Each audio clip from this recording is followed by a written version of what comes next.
wood. There was an old man who had a little shop.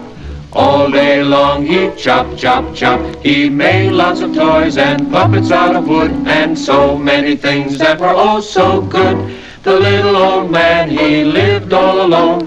He had no son he could call his own. Decided one day when work was done that from a piece of wood he would carve a son. So he grabbed a piece of wood and went chop, chop, chop, when all of a sudden a voice cried, "Stop! Stop!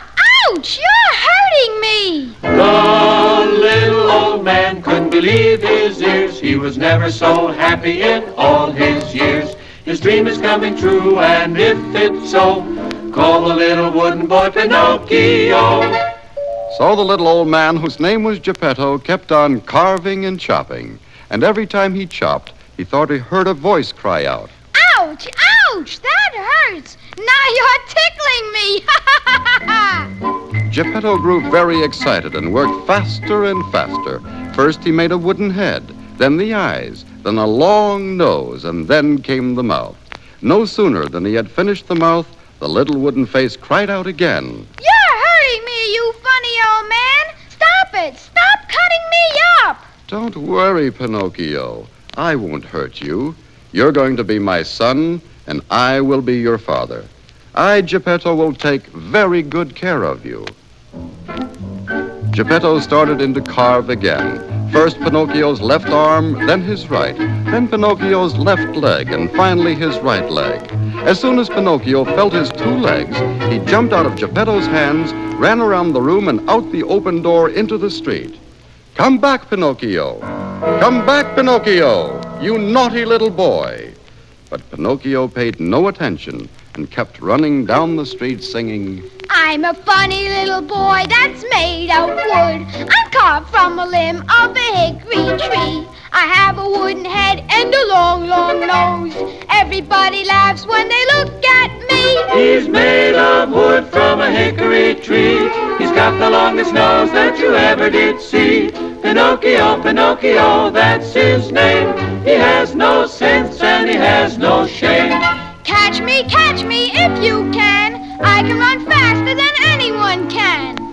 Poor old Geppetto ran after Pinocchio as fast as his old legs could carry him, but Pinocchio was too quick for him. At last Geppetto got tired of running and turned back to his house. He said to himself, oh well, Pinocchio will be back in a little while because he has no place to sleep. Hours passed, but still Pinocchio had not returned, and at last Geppetto fell fast asleep. Poor old Geppetto fell fast asleep.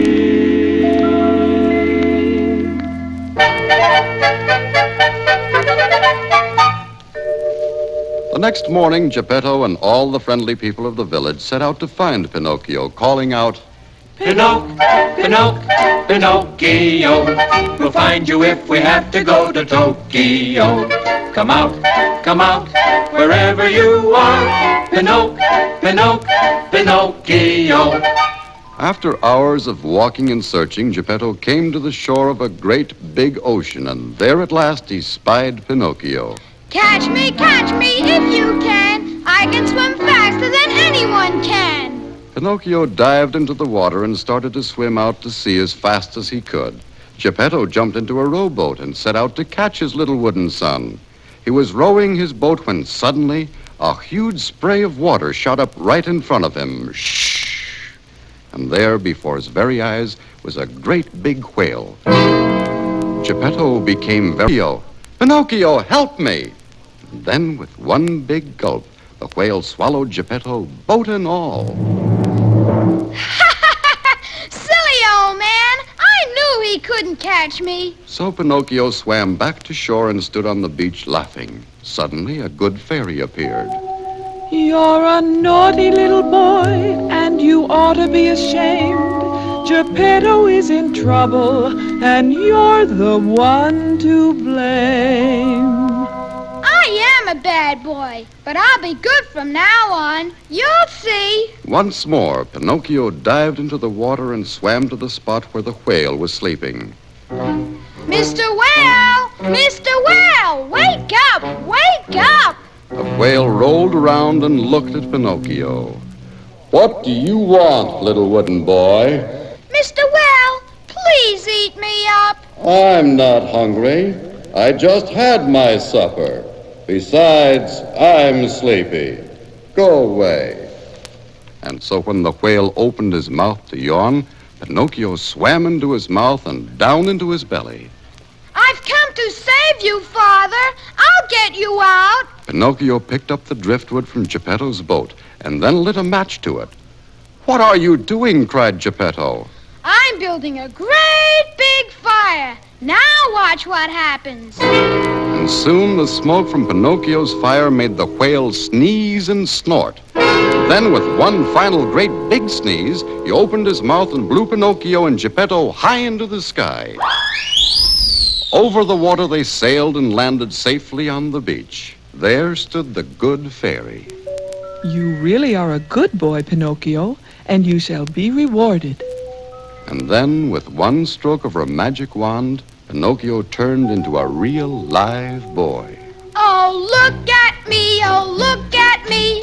I'm a real live boy. Gee, I'm happy, gosh, oh, gee.